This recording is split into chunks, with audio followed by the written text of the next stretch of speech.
Hey everyone, Ivy Gaming here, and today we're talking Honkai Star Rail. There's lots to talk about, and the subject for today's video is rerolling.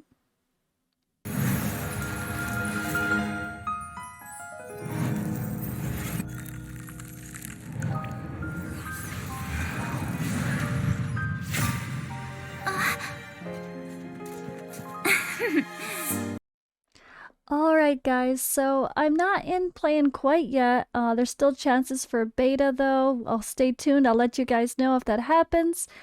But we have so much we can look at information-wise, things we can analyze, tips we can get from gathering the resources from the masses. There's websites, there's guides, there's all sorts of things we're going to be looking at.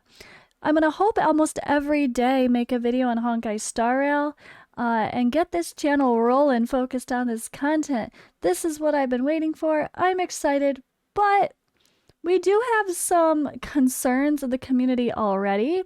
There is a little bit of mixed reviews with negative feedback for people that like a certain style of gameplay. And one of those styles is doing a reroll. So I'm going to show you guys what I found that made me be like, when I was looking through Twitter this morning, or last night actually. I don't know. Let me look. All right, so credit where credit is due here. We were on Curious Hyundai Senpai's page here. I probably butchered the name. I tried. But so he is a YouTuber and streamer. I will link this Twitter page below. This post from him actually popped up on my Twitter feed as suggested. I don't think I was following him, but I am now. And yeah, so it says Honkai Star Rail Pity is 90 with a 50-50. There's a beginner banner. It takes 40 summons to hit Pity on a 5-star to a 5-star. It took 6 hours to get 40 summons to get my first 5-star. In a game that requires a lot of characters for combat, this is a bit concerning. RIP or rerolling. So, what do you guys think? What do you guys think? Do you like the idea of rerolling in a game like this? Is it necessary? If I can't reroll, I don't want to play? Or do you prefer no rerolling? Like, personally, I think I prefer no rerolling for a game. Overall. I mean, I kind of like just dealing with what you're dealt with and just playing naturally as the way things are thrown at you. And I also hate when rerolling creates a very specific meta in the game where everybody has the same characters. I mean, where's the fun in that? I mean, that seems pretty boring to me, honestly. If every single person wanted to reroll for the exact same character, then yeah, like, where's the interest, you know? Where's the interest? I don't know. I kind of like that. So I think I'm actually team I'm not mad. Are you team mad or team I'm not mad?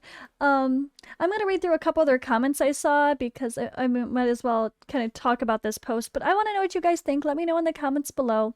What do you think about this idea of re-rolling not really being a thing for Honkai Star Rail? Now again, this is closed beta testing, CBT.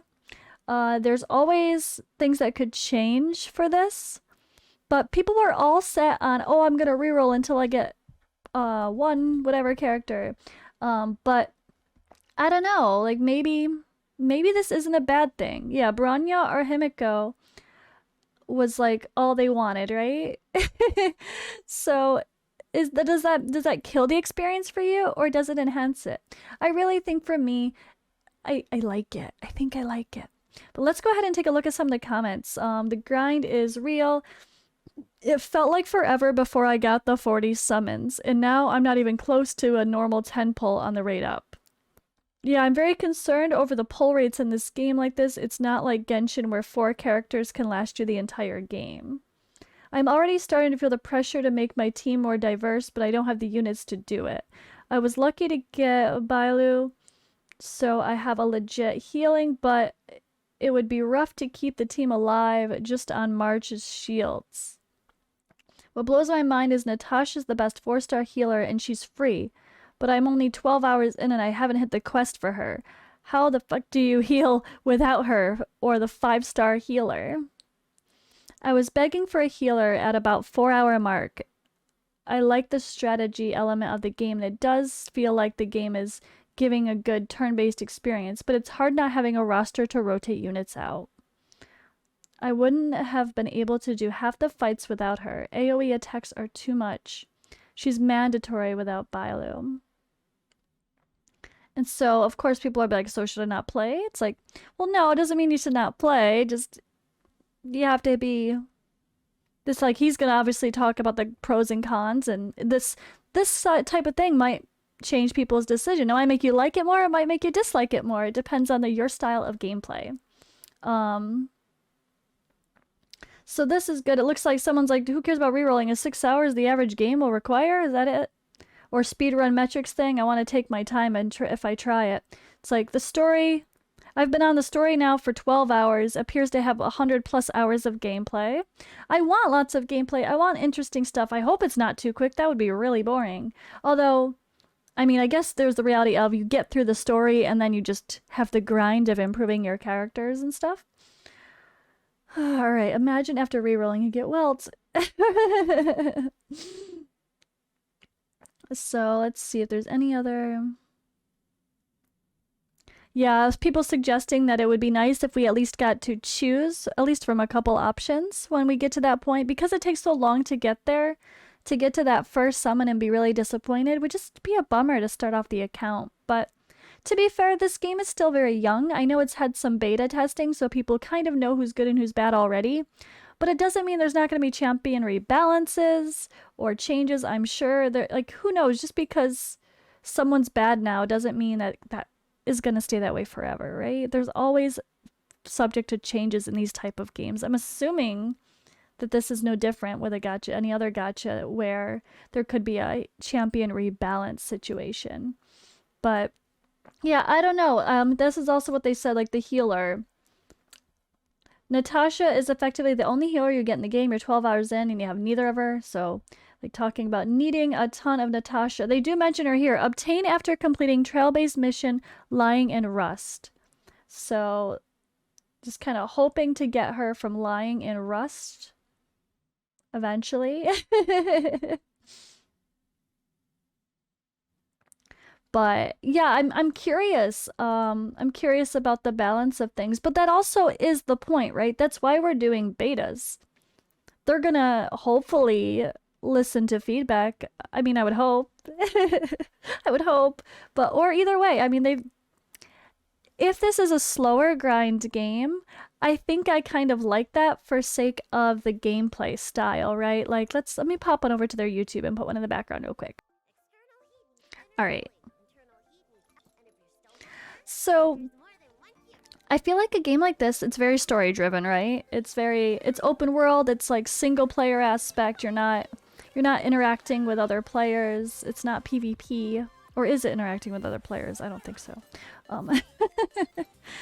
It's the open world feel of just going through the storyline yourself and enjoying the game and enjoying the music, enjoying the scenery, doing side quests and that sort of thing. For me, honestly, it's more appealing if it is a chill, slow grind and I don't feel the pressure. But maybe, like they said, maybe you're going to hit a bunch of roadblocks where you feel stuck if you don't have certain characters. Hopefully it'll balance itself out and there's ways to grind up at least to improve the characters you do have. But I don't know. I guess we'll have to see. I'm okay with the idea of no rerolling though. I kind of didn't plan on it anyway, honestly. Like, if it was really easy to reroll on the same account where you can just hit reset and start over but not have to change your email and whatever, sure. But I really don't like having to reroll where you have to make a new account, make a new account, make a new account. Like, nah, not my cup of tea anyway. So I'm okay with no rerolling. What do you guys think? Let me know in the comments below, and I will try to have some more discussions around Honkai Star Rail in the coming days, and I'll let you guys know if we do get in on the beta before it goes global. So take care, and I'll see you in the next video.